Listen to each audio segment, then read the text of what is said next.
So I've just finished putting the apple cider vinegar throughout my hair, and this is step 1 in the max hydration method. So I've been hearing about the max hydration method for a couple of years, and I really wanted to try it. It was a little confusing, the instructions that I found online, but essentially it's 5 steps. There's this pre-cleanse step where you do this cola treatment, caramel cola treatment, which, to be really honest, I skipped because I didn't have most of the ingredients. And I know my cousins and friends back home in Africa, like where you are in Ghana and Nigeria, Rwanda, all my peeps, Liberia, I was like, there's no way they're going to be able to find these products, so why even blog about it? But what I did do was the pre-cleanse with baking soda, and I did it with the water. And you can find that online, and I'll link to it. But to be really honest, I would not do that again. I would not do the baking soda section part of the steps throughout the max hydration method, because the baking soda, scarily enough, actually straightened a lot of the tips of my hair. I am completely natural. I never did the big chop. When I was living in Africa and coming back on my rest and relaxation R&R in the US, I would go to my hairstylist and she would keep my hair in protective braids and would trim about a couple of inches of my texturized hair off. So when I moved back to the US several months ago and in Brooklyn going to my hairstylist, she just kept doing the same thing, very little by little, trimming the ends. So about 3 months ago, the end of 2016, we trimmed off the remaining texturized hair. So all my hair was like a big, cute little fro. And when I put this baking soda in my hair 7 days ago, which was the beginning of my max hydration method challenge, I almost flipped out. Luckily, 7 days later, that straightened tips have pretty much kinked back up. They've gone back to being curly.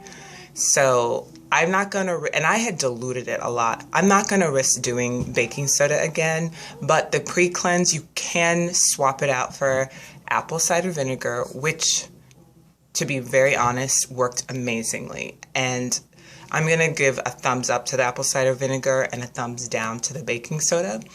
The apple cider vinegar, what you can do is take about 8 ounces and put it in a spray bottle. So 8 ounces is 1 cup, and then dilute it. Dilute it so you kind of stretch out the apple cider vinegar and you decrease the acidity that's going on your hair. So 8 ounces of apple cider vinegar and then about 4 ounces of water. Shake it up, and then I just sprayed it all over and sectioned it out and kept it in these little clips. And I did that for about 20 minutes. I washed the dishes. And now I can really feel the difference. I mean, you can see how much softer it is, and you can see as I was spraying it earlier, it was super kinky. And you can see this is 7 days results of me doing this step process, which I'm going to show you what I've done throughout this video for the MHM, Max Hydration Method. So yeah, I really like this part of it. And I have very kinky hair. I mean, they talk about 4C, 4A, 4B. My family is Nigerian. We are Igbo.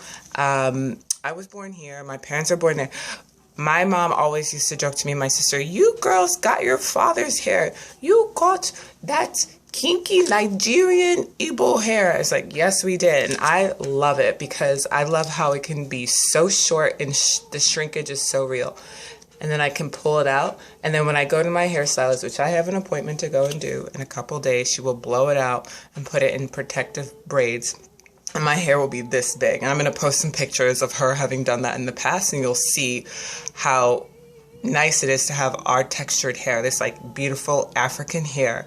We just need the products to be able to manage it and really learn our curl patterns. So this is what this max hydration method really was for me, is to really start learning more about the curl pattern now that I'm not doing a texturizer, and my protective styling is going to start decreasing as the weather warms up because our winter has just ended and I really want to wear my hair out more. So what I'm going to do next is, after I've done this cleanse with the clarifying, the apple cider vinegar, I'm going to go ahead and move on to the next step, which is conditioning.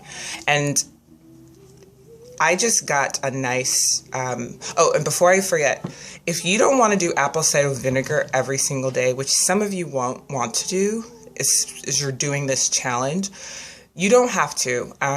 You can use a shampoo to clarify your hair. I love the Jane Carter line. So Jane Carter's Moisture Nourishing Shampoo is amazing. It's cruelty-free, which is really important to me. It's not tested on animals. It's paraben-free as well, so it's really nice. It's really clean. Another product shampoo that you can use that's also cruelty-free is Biofollicule. It's a vegan shampoo.